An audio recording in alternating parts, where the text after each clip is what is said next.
সংবিধান সংস্কার কমিশন তাদের সুপারিশমালা পেশ করেছে। এ ব্যাপারে নানা আলোচনা পর্যালোচনা চলছে। আপনার একজন দর্শক হিসেবে জানতে চাই, আপনার এই বিষয়ে মূল্যায়ন কি? ধন্যবাদ প্রিয় দর্শক। প্রথমত, সংবিধান সংস্কার কমিশন যে সমস্ত সুপারিশ করেছেন এর মধ্যে কিছু আছে যেগুলো প্রশংসা পাওয়ার হকদার। তোমাদের থেকে একটি হলো সমাজতন্ত্র এবং ধর্মনিরপেক্ষতা, এ দুটিকে রাষ্ট্র পরিচালনার মূলনীতি থেকে বাদ দেওয়া হয়েছে, সে সাথে জাতীয়তাবাদকেও বাদ দেওয়া হয়েছে। সমাজতন্ত্র এবং ধর্মনিরপেক্ষতা এই দুটিকে বাদ দেওয়াটাতে অবশ্যই আমি মনে করি জনগণের আশা আকাঙ্ক্ষার প্রতিফলন ঘটেছে। কারণ এদেশের জনগণের 10% আমি মনে করি তারা সমাজতন্ত্র এবং ধর্মনিরপেক্ষতায় বিশ্বাস করেন না। এটা জনগণের উপরে চাপিয়ে দেয়া হয়েছে বিধায় এ দুটি বাদ দেওয়াটাকে যথাযথ বলে আমি মনে করি সিদ্ধান্ত হয়েছে। আর সেই সাথে আপত্তির যে জায়গা, আমরা জানি যে রাষ্ট্র পরিচালনার মূলনীতিতে সাম্য ইত্যাদির পাশাপাশি বহুত্ববাদ এই শব্দটি রাখা হয়েছে। বহুত্ববাদ বলতে কি বোঝানো হয় সেটার ব্যাখ্যা থাকা দরকার।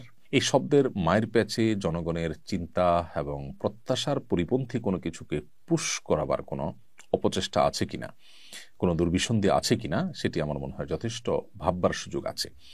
কেন এরকম একটা শব্দ থাকবে যে শব্দ নিয়ে এখনো নানান মহলে নানা আলোচনা চলছে এবং জনগণের কত পার্সেন্ট এই বহুত্ববাদ বলতে কি বোঝানো হয় সেটা বোঝেন।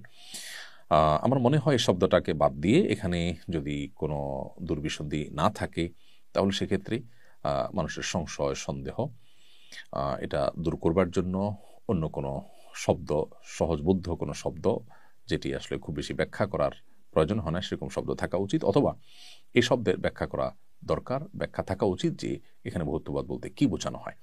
বহুত্ববাদ এই শব্দ বলে রাজনৈতিক বহুত্বের কথা বলা হচ্ছে নাকি অন্যান্য বিষয় থাকছে সেখানে।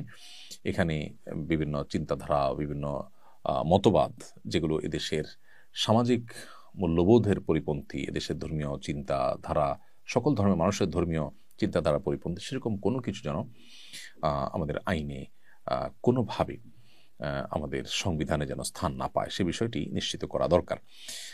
সেই সাথে ধর্মীয় এবং সামাজিক মূল্যবোধ পরিপন্থী কোনো আইন যেন না হয় সে বিষয়টিও সংবিধানে উল্লেখ থাকা দরকার। কারণ হলো এদেশের মানুষ ধর্মপ্রাণ, অতএব আমরা শুধু ইসলামের কথাই এখানে বলছি না, সকল ধর্মের মানুষের ধর্মীয় এবং এদেশের যে সামাজিক মূল্যবোধ আছে সেটি যেন অক্ষুণ্ণ থাকে সে বিষয়টি সুস্পষ্টভাবে সংবিধান উল্লেখ থাকলে আমার মনে হয় সেটি হবে জনগণের আশা আকাঙ্ক্ষার প্রতিফলন এবং সেটি হবে সত্যিকারের গণমানুষের সংবিধান।